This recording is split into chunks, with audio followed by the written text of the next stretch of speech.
আর একটা দোয়া আমাদের জন্য রেখে গেলেন যে আমরাও আদম জাত, বানি আদম, আমরাও যদি ভুল করি আমরাও যেন এই দোয়াটা পড়ে কেঁদে কেঁদে আল্লাহর কাছে ক্ষমা চাইতে পারি, ঠিক কিনা?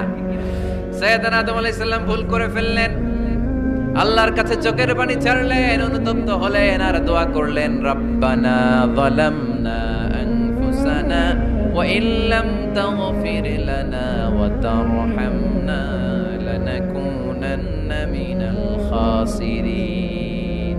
আল্লাহ ভুল করেছি, অপরাধ করেছি, অন্যায় করেছি, তুমি যদি মাফ না করো কেউ মাফ করার নাই, ঠিক কিনা? এভাবে ভুল হয়ে গেলে ক্ষমার রাস্তা খোলা। অনেকে রাস্তা বন্ধ করে দেয়, ভয় দেখায়, হায় হায় তুই তো কাফের, তুই তো জাহান্নামী, এরকম আছে না নাই?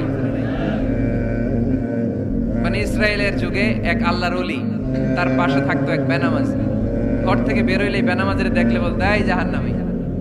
বিকেল বেলায় ঘরে আসার সময় কিরে জাহান্নামী, আবার দেখা হইলে এই তুই তো জাহান্নামী, খালি ডাক দিত জাহান্নামী বলে। কিয়ামতের দিন আল্লাহর ওলিরে আল্লাহ ডাকবে, আল্লাহ ডেকে বলবে এই তুমি যে এরা জাহান্নামী বলে ডাক দিছো, কে জাহান্নামে যাবে আর কে জান্নাতে যাবে এই ডিলারশিপ কি আমি দুনিয়ায় তোমারে দিছিলাম? তো তুমি ওরে জাহান্নামী কেন বললা? ও নামাজ পড়ে নাই, ও আমারে ডাকতে পারে নাই, কিন্তু তোর মতো বেয়াদবি করে নাই, চিল্লায় বলেন ঠিক কিনা? আজকে ওরে আমি জান্নাতে দেব, তোরে জাহান্নামে দেব।